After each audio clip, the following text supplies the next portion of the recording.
au mimi kama mchezaji mkubwa, labda nilikuwa mdogo nimecheza hizo mechi wakati nilikuwa mdogo mpaka nilikuwa mkubwa nimecheza hizo mechi. Tunajaribu kuwapa hamasa wadogo zetu kwa sababu wanahitaji kwenda juu, na kama wanahitaji kwenda juu kuonekana zaidi, ukicheza mechi kama hizi kubwa vizuri na ukafanya vizuri, basi inakuwa nafasi nzuri kwa wao kwenda juu zaidi.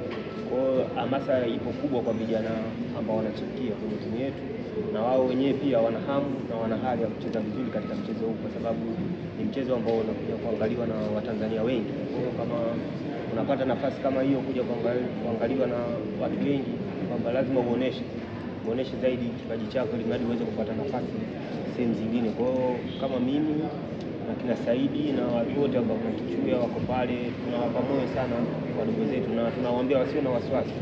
Hii ni game kama game nyingine, wasije wakaingia hofu, labda wakaja kuona mashabiki wengi, labda kuna hiki na hiki. Hakuna, mpira unachezwa uwanjani moja kwa moja. Kwa hiyo kwamba tumewaandaa vizuri vijana na imani watafanya vizuri katika mchezo wa kesho. Sawa, swali la pili.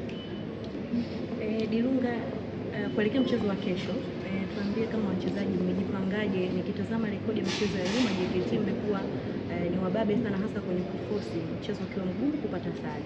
Mchezo wa kesho pengine kupata sare tu kwenu inaweza kuwa faida kubwa sana. Mmejipangaje kuhakikisha kwamba katika mchezo wa kesho mnaweza kwenda kuforce hata matokeo ya sare?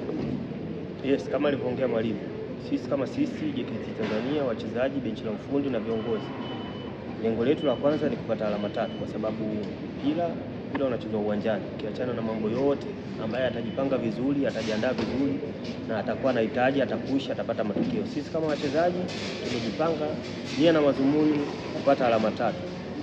Tukikosa alama 3, basi tukipata alama 1 kwetu alhamdulillah, kwa sababu tunacheza na timu kubwa kama unavyojua, Tanzania nzima inajua. Lakini mwisho wa siku mpira unachezwa uwanjani, kwamba sisi tunaenda kujitolea kwa hali na mali, tutaenda kuvuja jasho ili tuweze kupata alama. Haitokuwa vizuri katika uwanja wetu wa nyumbani kupoteza alama, na hicho ni kitu ambacho sisi tumejiwekea. Kwa hiyo utakuwa mchezo mzuri, lakini tutafanya jitihada na mwenye jitihada atapata matokeo.